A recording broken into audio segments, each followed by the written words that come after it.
Hello English aspirants, good day.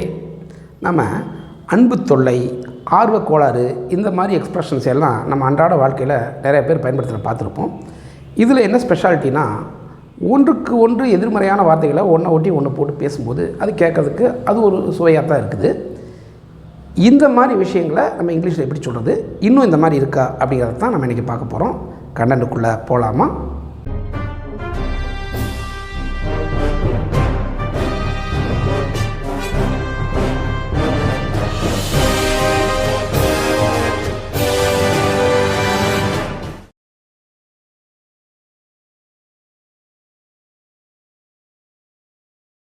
இந்த மாதிரி ஒன்றுக்கொன்று எதிர்மறையான வார்த்தைகளை ஒன்று அடுத்து ஒன்று போட்டு பேசுகிறத இங்கிலீஷ் கிராமரில் ஆக்சிமாரான் அப்படின்னு சொல்லுவாங்க.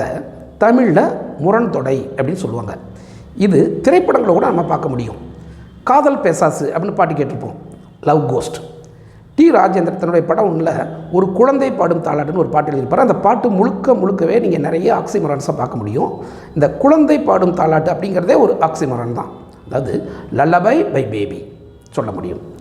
இது கவிஞர் கண்ணதாசன் அந்த காலத்தில் எறும்பு தோலை உரித்து பார்க்க யானை வந்ததடா, என் இதயத்தோலை உரித்து பார்க்க ஞானம் வந்ததடா அப்படின்னு சொல்லியிருப்பார். இது having field open the and skin an elephant emerged சொல்ல முடியும். இதே மாதிரி வில்லியம் வேர்ட்ஸ்வொர்த் அப்படிங்கக்கூடிய அந்த கவிஞர், ஒரு இங்கிலீஷ் போயட், தன்னுடைய கவிதையில் ட்ரபிள்டு ப்ளஷர் அப்படின்னு ஒரு எக்ஸ்பிரஷன் யூஸ் பண்ணியிருப்பார்.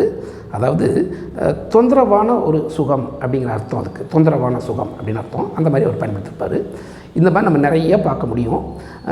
ரெகுலர்லி இரெகுலர், அவன் ரெகுலராக இரகுலராக இருக்கான் அப்படி சொல்கிறாங்க, பார்க்க முடியும். நீ என்னை தெளிவாக குழப்பறடா, you are clearly confusing me சொல்ல முடியும்.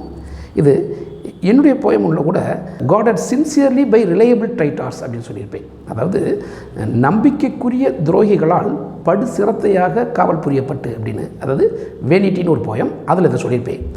இந்த வரிசையில் தான் அந்த அன்பு தொல்லை, ஆர்வக்கோளாறு வருது. அன்பு தொல்லை அப்படிங்கிறது என்னென்னா கைண்டு டிஸ்டர்பன்ஸ் சொல்ல முடியும். ஆர்வக்கோளாறு, இன்ட்ரெஸ்டட் டிஸார்டர் சொல்ல முடியும்.